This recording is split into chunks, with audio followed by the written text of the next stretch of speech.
Captain Jiho Park stood alone on the hill. Smoke rose from the ruins below. This had been their base just hours ago.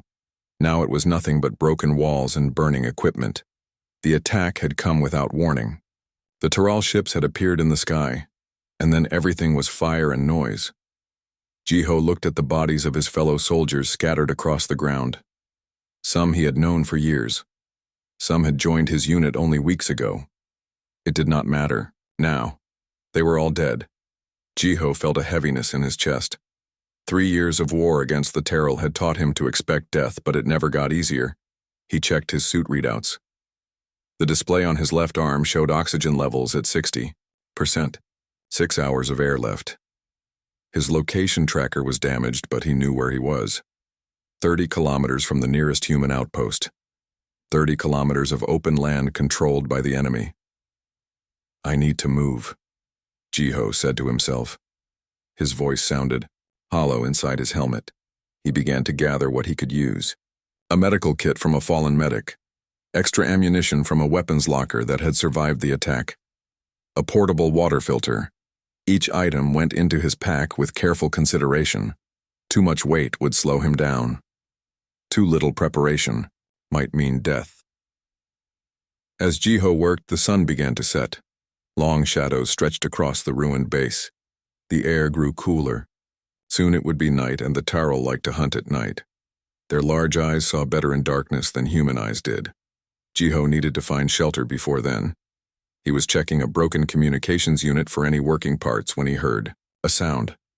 It was faint at first, a wet, bubbling noise, like someone trying to breathe through liquid. Jiho froze. His hand moved to his weapon. A pulse rifle, standard issue for all captains in the United Defense Forces. It had killed many Taral before. It might need to kill one more tonight. The sound came again, louder now. It was coming from beneath a fallen metal structure. The main communications array had collapsed during the attack. Something was trapped under it, something still alive. Jiho approached slowly, his rifle pointed ahead of him. Each step was careful, quiet. He had seen Taral soldiers play dead before, waiting for humans to come close. He would not fall for such a trick. The metal groaned as Jiho pushed it aside. What he saw made him step back. A Taral soldier lay crushed beneath the heavy equipment. Its body was badly damaged. Purple blood pooled around it, shining strangely. In the fading light, the creature had 4 arms, each ending in 3-fingered hands. Its skin was pale and covered in small scales that reflected light like tiny mirrors. The head was wider than a human head, with no visible ears and a mouth full of small, sharp teeth behind moving mandibles. But it was the eyes that always disturbed, humans the most. Large eyes with vertical pupils like a cat's but bigger. Eyes that seemed to see right through you. Those eyes now focused on Jiho. The creature's mandibles clicked and moved. It was trying to speak. Jiho kept his rifle aimed at the Taral's head. Every soldier knew what to do with wounded enemies. The Taral never took prisoners. They killed all humans they captured, often slowly and painfully. Human forces had been ordered to do the same. No mercy. No exceptions. The Taral were dangerous, even when hurt. Their bodies were built differently from human bodies. They had backup organs. They could survive injuries that would kill humans instantly. They healed faster, too. A wounded Taral today could be killing your friends tomorrow. Jiho's finger tightened on the trigger. One shot would end it. One shot was protocol. But then the Taral did something unexpected. It slowly moved one of its 4 arms, reaching into a compartment on its damaged armor. Jiho tensed, ready to fire, but what the creature pulled out was not a weapon. It was a small crystal that glowed with a soft blue light. The Taral held it out toward Jiho with a trembling hand. "Help," the alien said. Its voice was rough and strange, but the English word was clear. "Please, help." Jiho felt a chill run down his spine. This was wrong. Taral did not speak human languages. Taral did not ask for help. Taral fought until they died. That was what all the military reports said. That was what everyone knew. "You speak English?" Jiho asked, rifle still aimed and ready. The alien's breathing was labored. A whistling noise came with each breath, suggesting internal damage. Yes, speak some, it replied. Each word seemed to cause pain. Why should I help you? Jiho demanded. Your people killed my friends. Your people kill all humans they find. The Tarl's large eyes blinked slowly. Not by choice. We are forced. Slave soldiers. Jiho frowned.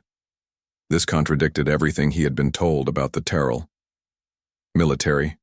Intelligence described them as a unified species. All Tarl were said to follow their leaders with complete loyalty. You're lying, Jiho said. Truth. In crystal, the Tarl replied, still holding out the glowing object. My name. Nari. Help me. I help you. Jiho stared at the alien. At Nari. The name sounded almost Korean, which was strange. He looked at the crystal in the creature's hand, then at the purple blood spreading across the ground. The Taral Nari would die soon without help. Jiho had limited medical supplies. Using them on an enemy went against every order he had ever received. But something made him pause. Perhaps it was the fact that this Taral could speak English. Perhaps it was hearing it give itself a name. Or perhaps it was something in those alien eyes, something that, despite all the differences between their species, Jiho recognized. Fear, pain, hope. Jiho slowly lowered his rifle. If you try anything, I will kill you without hesitation. I understand, Nari replied. As the last light of day faded, Jiho made his decision. He set down his weapon and opened his medical kit. In the distance, he could hear the sound of Taral search vehicles. They would be looking for survivors. For both human and Taral survivors, Jiho worked quickly to free Nari from the debris. The alien was heavier than it looked. Its strange anatomy made it difficult to know how to help it. But as Jiho applied bandages to the worst wounds, he realized something important had changed. For the first time in this long, terrible war, a human and a Taral were working together to survive. And in that moment, though neither of them knew it yet, the path of the war began to change. The first light of dawn crept over the horizon. Jiho had worked through the night to treat Nari's wounds. It was difficult. Human medicine was not made for Taral bodies. Their blood was thicker than human blood. Their skin was tough and scaled. Their bones connected in strange ways. Jiho sat back on his heels and wiped sweat from his forehead. I have done what I can, he said, but you need a real doctor. Nari's large eyes blinked slowly. The alien was propped against a fallen wall. All 4 of its arms were now bandaged. Purple blood had dried on its pale skin. Thank you, Nari said. The words came easier now. Most humans would have killed me. Jiho nodded. He should have killed Nari. That was what his training told him to do. That was what every soldier in the United Defense Forces would have done. The Taral were the enemy. They had attacked Earth without warning 3 years ago. They had destroyed cities, killed millions, shown no mercy. Why did you ask for help? Jiho asked. Why speak to me in English? Nari's mandibles clicked together. Jiho was starting to think this was how Taral showed emotion. I am not a soldier, Nari said. I am a scientist. I study languages and cultures. I was forced to join military when war started. Forced? Jiho frowned. Our reports say all Taral support the war. Your whole species works together like a hive. Nari made a strange sound. It took Jiho a moment to realize it was laughter, though it sounded nothing like human laughter. Your reports are wrong, Nari said. Taral society has many levels, many castes. Lower castes like mine are treated like tools by high command. We are given no choice. Jiho thought about this. If true, it changed everything about how humans understood the Taral. But could he believe it? This could be a trick. The Taral might be using him. The crystal, Jiho said. You said it contains truth. What truth? Nari reached for the small blue crystal that now sat between them. This holds proof. Proof that High Command started war for their own benefit. Proof that many Taral are forced to fight against their will. Proof that High Command planned something terrible for both our species. Jiho picked up the crystal. It felt warm in his hand. How can I read what is on this? It must need Taral technology. No, Nari said. I made it work with human systems too. Your computer pad can read it. Jiho pulled out his tactical pad from his pack. It was damaged from the attack, but still worked. He hesitated before connecting the crystal. This could be a trap.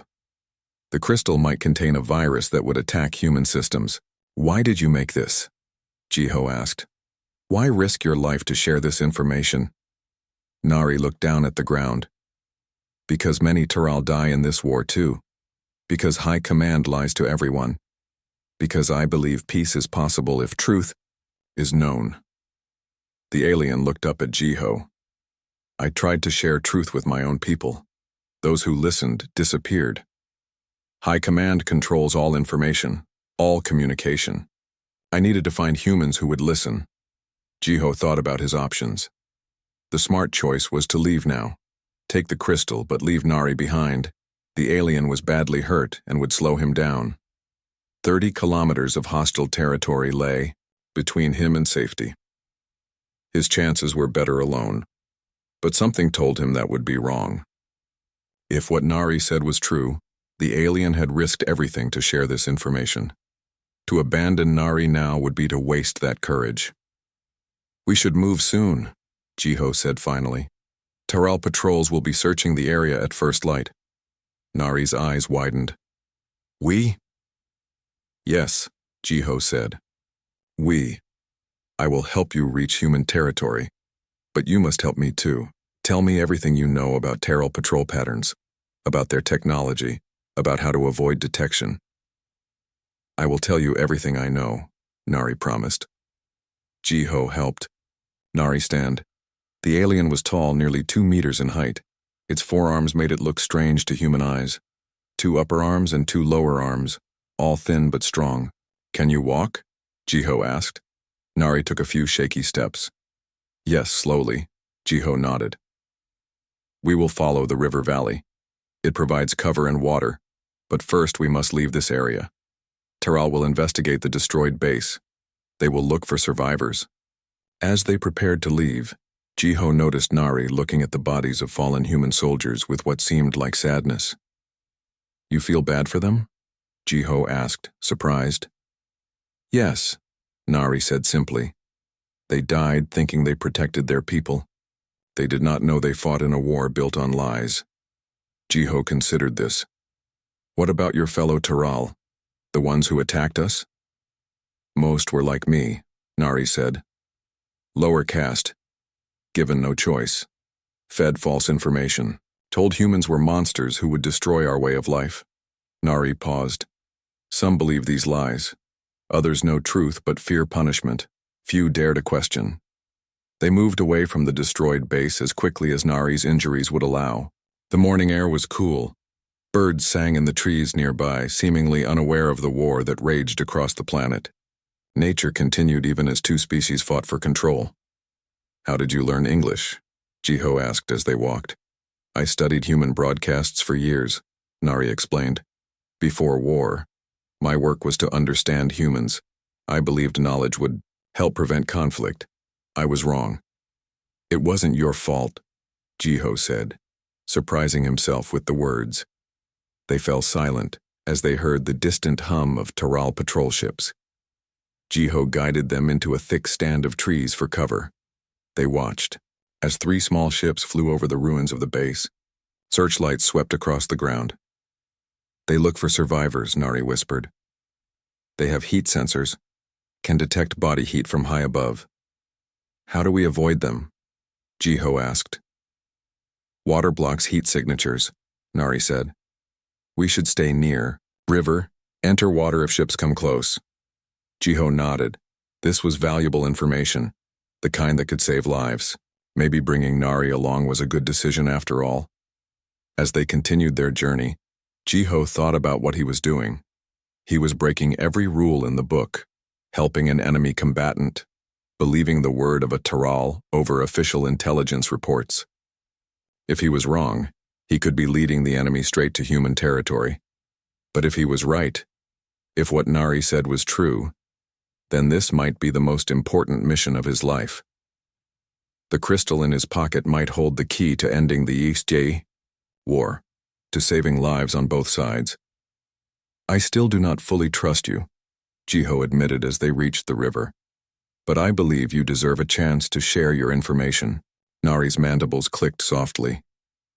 Trust must be earned. I will prove my words are true. As they moved along the riverbank, each step taking them closer to human territory, Jiho realized he had made his decision. Not just to help Nari reach safety, but to listen. To consider that everything he thought he knew about this war might be wrong. It was a dangerous decision. But sometimes, Jiho thought, the right path is the most dangerous one. 2 days had passed since Jiho had made the decision to help Nari. They moved slowly through the forest, following the river when possible. Nari's wounds were healing, but the alien still struggled to keep pace. The journey that would have taken Jiho one day alone was taking much longer with his injured companion. Night was falling again. The air grew cool as the sun set behind the mountains. Jiho found a small cave near the riverside where they could rest. It was not ideal, but it would hide them from Taral patrols flying overhead. We should stop here for the night, Jiho said. He helped Nari sit down against the cave wall. The alien's breathing was better now, but still not normal. How far to human territory? Nari asked. Jiho checked his damaged map display. About 15 kilometers. We have covered half the distance. If we keep this pace, we should reach the border in 2 more days. Nari nodded. Patrols will increase near the border. They watch that area closely. Jiho took out his small ration pack and divided the food.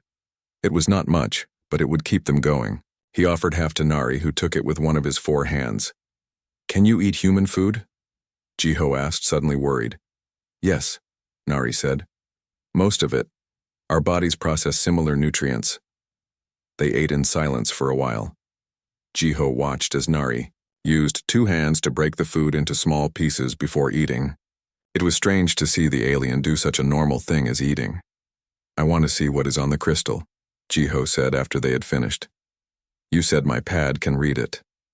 Nari nodded. Yes. Insert crystal into data port. It will do the rest. Jiho took out his tactical pad and the small blue crystal. He hesitated for a moment, then inserted the crystal into the pad's data port. The screen flickered, then showed a series of images and text.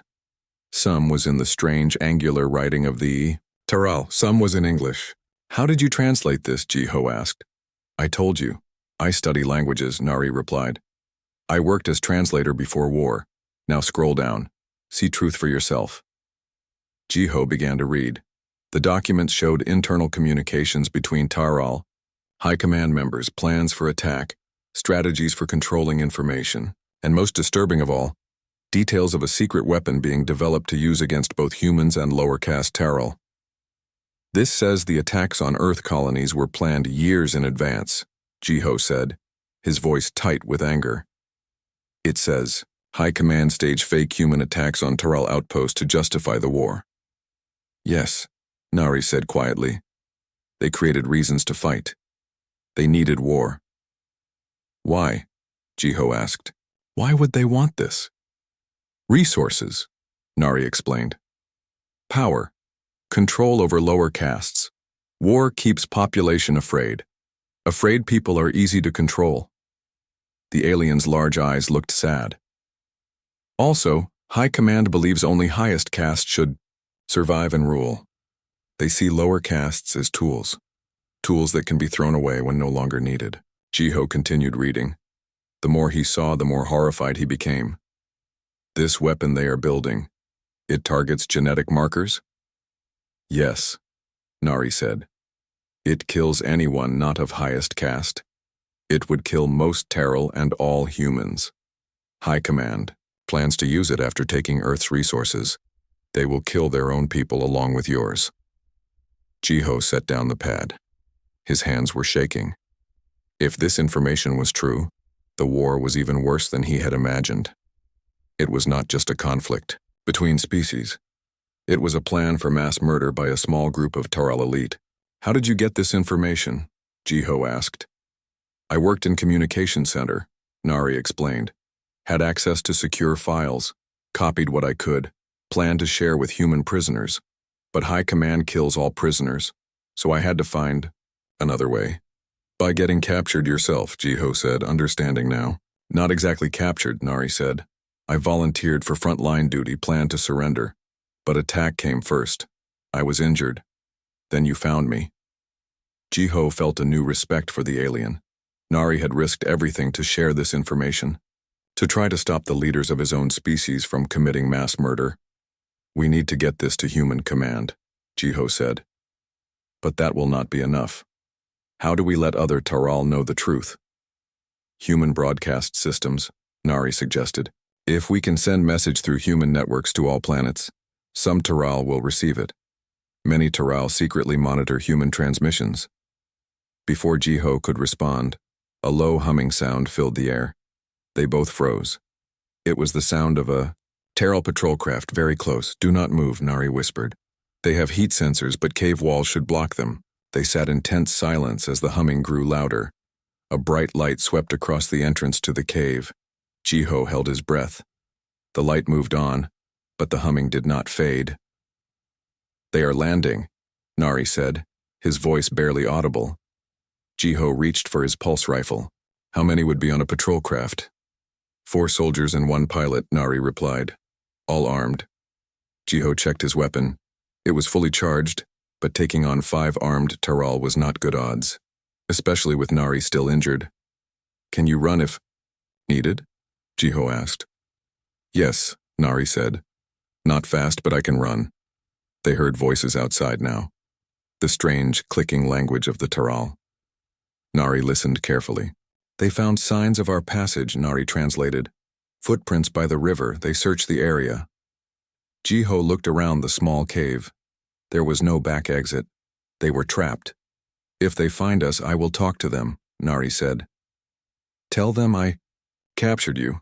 It might give you a chance to escape. Jiho was surprised by the offer. They would kill you for helping me. Yes, Nari agreed simply. The voices outside grew closer. Flashlight beams cut through the darkness near the cave entrance. It was only a matter of time before they were discovered. Jiho made a quick decision.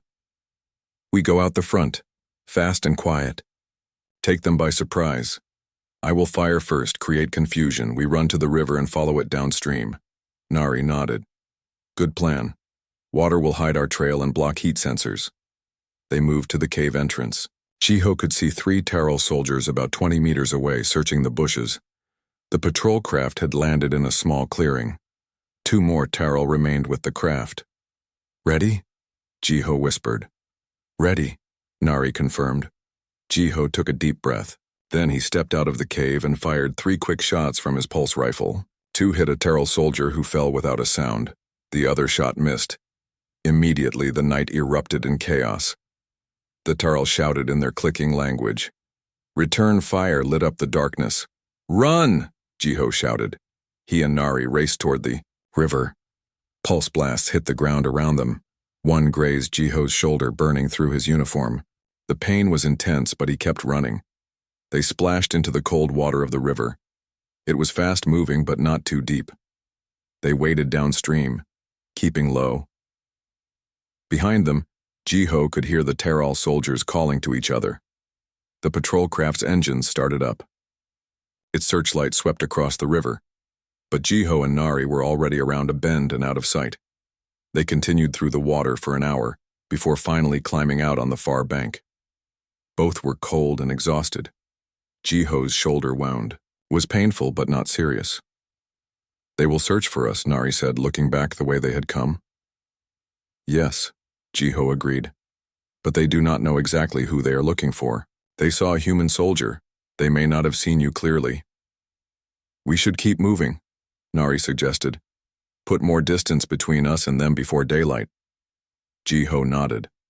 Despite the pain and exhaustion, they pressed on through the night.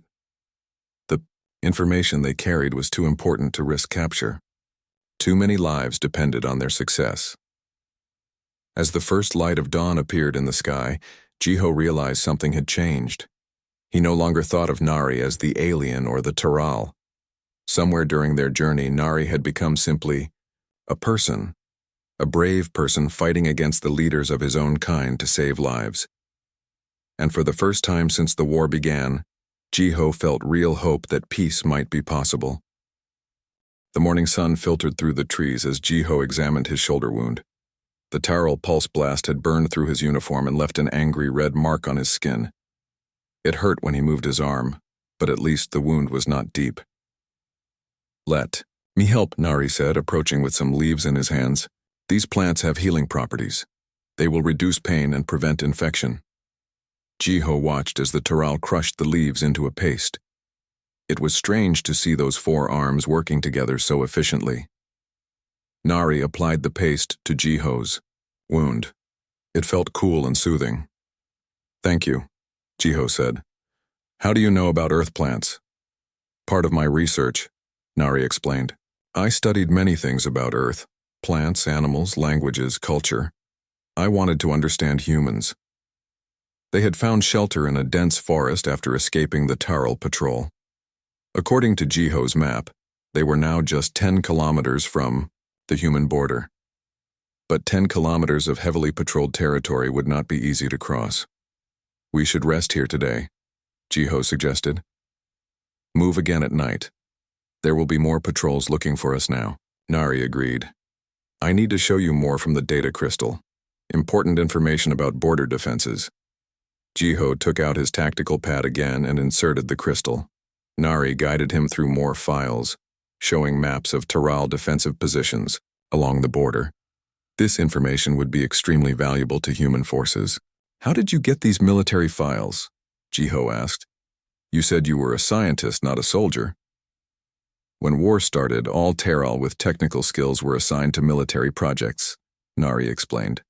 "I worked in communication center because of language skills, had access to many files, copied what I could without being detected."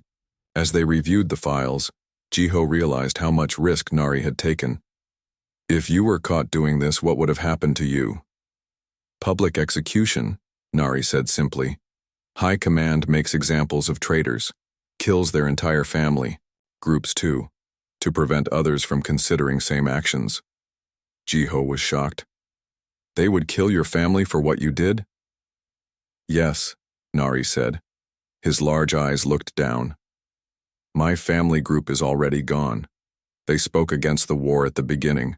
Disappeared one night, never seen again." Jiho felt a deep sadness for Nari. He had lost his own family in the early attacks on Earth, but at least he had not been betrayed by his own government. "I am sorry," Jiho said. Nari's mandibles clicked softly. "That is why I do this. So no, more families are destroyed, human or Taral." They continued examining the files. There was so much information, more than Jiho could process. Military plans, scientific reports, internal communications, all showing the lies and cruel plans of the Taral High Command. "Look at this," Nari said, pointing to a file labeled in both Taral symbols and English. "Bioweapon Development Timeline." Jiho opened the file. It detailed the progress of a weapon designed to target specific genetic markers. The weapon was nearly complete. According to the timeline, testing would begin soon on captured humans and lower caste Taral. "They are close to finishing it," Jiho said, his voice tense. "We need to get this information to Human Command immediately." "Yes," Nari agreed. "But we must also find way to share with Taral public. Most do not know what High Command plans." Jiho thought for a moment. "I have a friend in human forces, Dae-hyun. He works in communications. If anyone can figure out how to broadcast this to both species, it would be him." "Can you trust this friend?" Nari asked. "With my life," Jiho replied. "We grew up together. Joined the military on the same day." Nari seemed satisfied with this answer. "Then we must reach him." They spent the rest of the day reviewing the files and planning their route to the border. As the sun began to set, they prepared to move again. Just as they were about to leave their hiding place, Jiho heard a familiar sound, a low, rhythmic humming. "Patrol craft," he whispered. "Different from last night. Bigger." Nari listened carefully. "Scout ship. More powerful sensors. They are searching specifically for us now." "How can we avoid their sensors?" Jiho asked. "Water will not be enough now," Nari said. "Scout ships have advanced detection systems. They can find us even in water." Jiho looked around desperately. They needed a way to hide or to mask their heat signatures. Then he noticed a fallen tree nearby. Its roots had pulled up a section of earth, creating a small hollow. "The ground," Jiho said. "If we cover ourselves with enough soil, would that block their sensors?" "Yes," Nari said, understanding immediately. Soil blocks heat signatures, but we would need to be completely covered. They moved quickly to the fallen tree. The hollow beneath the roots was just big enough for both of them if they pressed close together. They began pulling soil and leaves over themselves. "We must cover every part of our bodies," Nari explained. "Even small exposed area will show on sensors." The humming sound grew louder. The scout ship was getting closer. Jiho and Nari worked faster, pulling more soil over themselves. Soon they were almost completely buried with only their faces exposed. "Cover your face too," Nari said. "I can close my inner eyelids to keep soil out. Humans do not have this?" "No," Jiho said. "But I will manage." He pulled soil over his face, trying not to panic as dirt covered his mouth and nose. He would have to hold his breath when the ship was directly overhead. The humming was very loud. Now, through the thin layer of soil over his eyes, Jiho could see a bright light sweeping the forest floor. The scout ship was right above them. His lungs began to burn. He needed to breathe, but he forced himself to wait. The light passed over, their hiding place once, then again. Then it moved on. The humming began to fade. Still, Jiho waited. Only when the sound was distant did he finally brush the soil from his face and take a desperate breath. "They are gone," Nari whispered, also clearing soil from his face. His forearms made the task easier than it was for Jiho. They climbed out of their hiding place and brushed off as much soil as they could. Both were dirty and tired, but they had avoided detection. "That was close," Jiho said. "They are searching very hard for us." "They must know what was on the crystal," Nari suggested. "High Command realizes what I took." This made their mission even more urgent. If the Taral High Command knew what information Nari had stolen, they might speed up their plans for the bioweapon. "We need to move now," Jiho said. "We cannot wait until full dark." Nari agreed. They gathered their few belongings and set off toward the human border. The forest grew thicker as they moved, providing good cover but making progress slower. Every sound made them freeze and listen for patrols. As night fell, they reached the edge of the forest. Before them lay a wide open field. On the far side, just visible in the fading light, was the first line of human defenses. Watchtowers, sensor arrays, armed patrol vehicles. "There it is," Jiho said. "Human territory. But crossing that open ground will be dangerous. Taral patrols will see us. And human forces might shoot at us too." "How do we signal to humans that we are friendly?" Nari asked. "They will see me as enemy." Jiho thought for a moment. "I have emergency flares. Specific color patterns tell human forces I am a returning soldier, but they will still be suspicious of you." "I understand," Nari said. "I will follow your lead." As they prepared to make their final dash to safety, Jiho realized how much had changed. A week ago, he would never have imagined working with a Taral, trusting a Taral. Now he was risking his life to help Nari reach human territory with information that could save both their species. This, Jiho thought, was how change began. Not with grand speeches or official treaties, but with two individuals from enemy sides choosing to trust each other. "Ready?" Jiho asked. "Ready," Nari replied. Together they stepped out of the forest and began their final journey toward the human lines. The open field between the forest and the human defensive line seemed to stretch forever. Jiho and Nari crouched at the edge of the trees, watching for any sign of movement. The moon was half full, providing just enough light to see the distant outline of human watchtowers. We should wait for clouds to cover the moon, Nari suggested. Less light means less chance of being seen. Jiho nodded.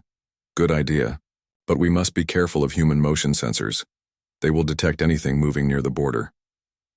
How close do we need to get before using your flares? Nari asked. About halfway across, Jiho said. Too far, and they might not see the signal. Too close, and they might shoot before recognizing the flare pattern. They waited as clouds drifted across the night sky. When the moon was finally covered, casting the field into deeper darkness, Jiho touched Nari's shoulder. Now, he whispered. Stay low and move quickly. They left the cover of the forest and entered the open field. The tall grass provided some concealment as they moved in a crouched run. Jiho led the way, with Nari following close behind. Both were exhausted from days of travel, but fear and determination kept them moving. Halfway across the field, Jiho stopped and took out a flare, gun from his pack. He loaded it with a specific sequence of colored flares. This will alert the human border guards that a friendly soldier is approaching, Jiho explained. When they see the flares, they will be looking for us. That is when they might spot you and react badly. What should I do? Nari asked. Stay behind me, Jiho said. Keep your hands visible. Do not make sudden movements. I will explain that you are with me. Jiho aimed the flare gun at the sky and fired. A bright green light shot upward, followed by red, then green again. The pattern meant friendly soldier returning with critical information. The flares illuminated the field around them, temporarily destroying their night vision. Now we run, Jiho said. Straight for the human line. They sprinted across the remaining distance. The grass thinned as they got closer to the border, offering less cover. Jiho could see movement in the human watchtowers now. Searchlights came on, sweeping. Across the field, do not stop, Jiho shouted to Nari. Whatever happens, keep moving toward the human line. A searchlight caught them, the bright beam blinding after the darkness. Jiho heard shouts from the human side. He waved his arms over his head, hoping they would recognize his uniform. United Defense Forces Captain Jiho Park, he shouted. Emergency. Return with critical intelligence. The light remained fixed on them as they continued forward. Now Jiho could see human soldiers taking positions along the defensive wall. Their weapons were aimed at the approaching figures. Captain Park, halt and identify your companion. A voice called out through a speaker system. Jiho slowed, but did not stop completely. Tyrell defector with vital information about enemy plans. He is unarmed and under my protection. There was a pause, then the voice came again. Approach slowly. Any sudden movements will be considered hostile. Jiho and Nari continued forward at a walk. The human soldiers watched them carefully, weapons still raised. As they got closer, Jiho could see the shocked expressions on the soldiers' faces as they recognized what Nari was. Keep your hands visible, Jiho reminded Nari quietly. I understand, Nari replied, all forearms held away from his body. They reached the outer barrier, a high metal wall with a single gate. The gate remained closed as a group of soldiers approached from inside. Captain Park, one of the soldiers said, recognizing Jiho. We thought you were dead. The entire base was destroyed. I survived, Jiho said simply. And I found something important. He gestured to Nari. This is Nari. He is not our enemy. He has information that could change the course of the war. The soldiers looked at Nari with a mixture of fear and curiosity. None of them had ever seen a Tyrell up close who was not trying to kill them. Sir, one soldier said to Jiho, protocol requires that all Tyrell be treated as hostile combatants. I know the protocol, Jiho replied firmly. I also know that this Tyrell saved my life and has risked everything to bring us critical intelligence. I need to speak with base command immediately. The soldiers looked uncertain, but Jiho's rank and confident tone had an effect. The senior officer nodded slowly. Open the gate, he ordered. And alert General Kim that Captain Park has returned with a Terrell informant. The gate slid open. Jiho and Nari walked through, surrounded by watchful soldiers. As they entered the human base, they saw more soldiers gathering to look at the strange sight of a Taral walking freely among humans. They were taken to a secure room and told to wait. Armed guards remained at the door, watching Nari carefully. Jiho used the time to clean his wounds and get water for both of them. Nari sat quietly, seemingly untroubled by the hostile stares of the human soldiers. "They are afraid of me," Nari observed. "This is natural. I would be afraid too if our positions were reversed. They will listen once they see what is on the data crystal," Jiho assured him. After an hour of waiting, the door opened. A stern-looking woman in a general's uniform entered, followed by several officers. Jiho recognized General Sun-hee Kim, the commander of this sector. "Captain Park," she said, her voice cold. "You have a lot to explain, starting with why you brought an enemy combatant into my base." Jiho stood straight despite his exhaustion. "General Kim, this is Nari. He is a Taral scientist who has risked his life to bring us information about the enemy's plans. Information that could save millions of lives, both human and Taral." The general looked at Nari with narrowed eyes. "Is this true?" she asked the alien directly. "Yes," Nari replied. His use of English startled the officers. "I have proof of Taral High Command's true plans. They do not seek victory in war. They seek elimination of both humans and most Taral." "Show me this proof," General Kim demanded. Jiho took out his tactical pad and the data crystal. "May I present my friend Daehyun? He works in communications.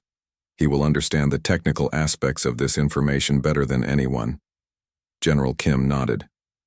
"Lieutenant Daehyun has been informed of your return. He is on his way."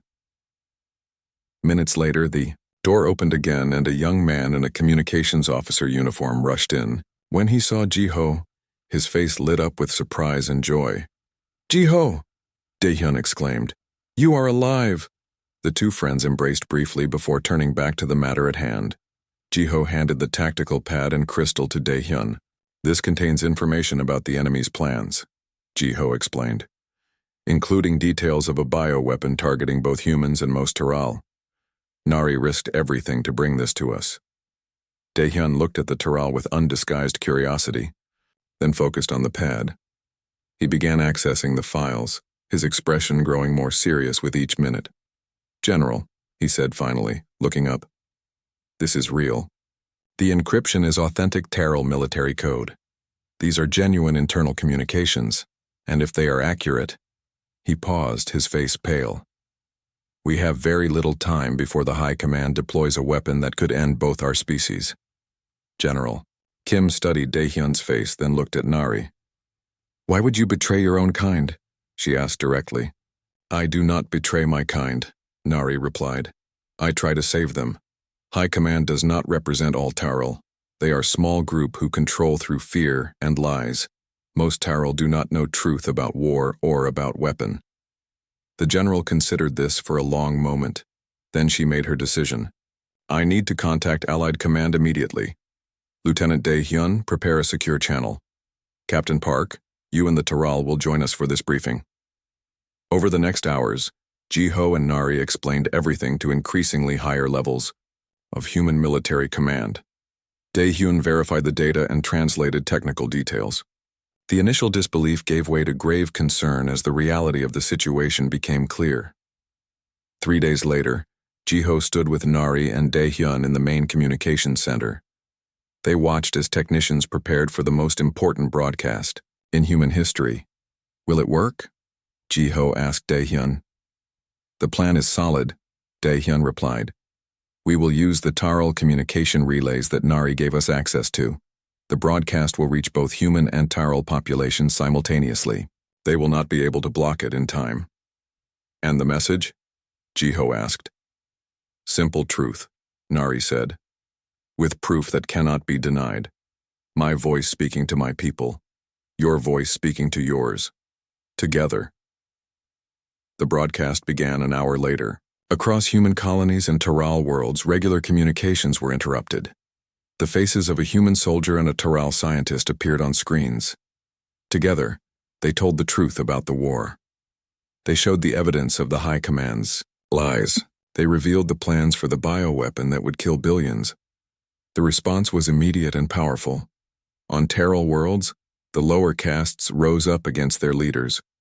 Many Terral military units, learning they had been fighting under false pretenses, refused to continue the war. Some turned against the High Command's loyalist forces. On human worlds, people demanded answers from their own leaders. Why had the possibility of peace never been explored? Why had all Terral been portrayed as a single united enemy? The war did not end that day. The High Command still controlled powerful forces loyal to them. Battles continued on many fronts, but something fundamental had changed. For the first time, humans and Terral began to see each other not just as enemies,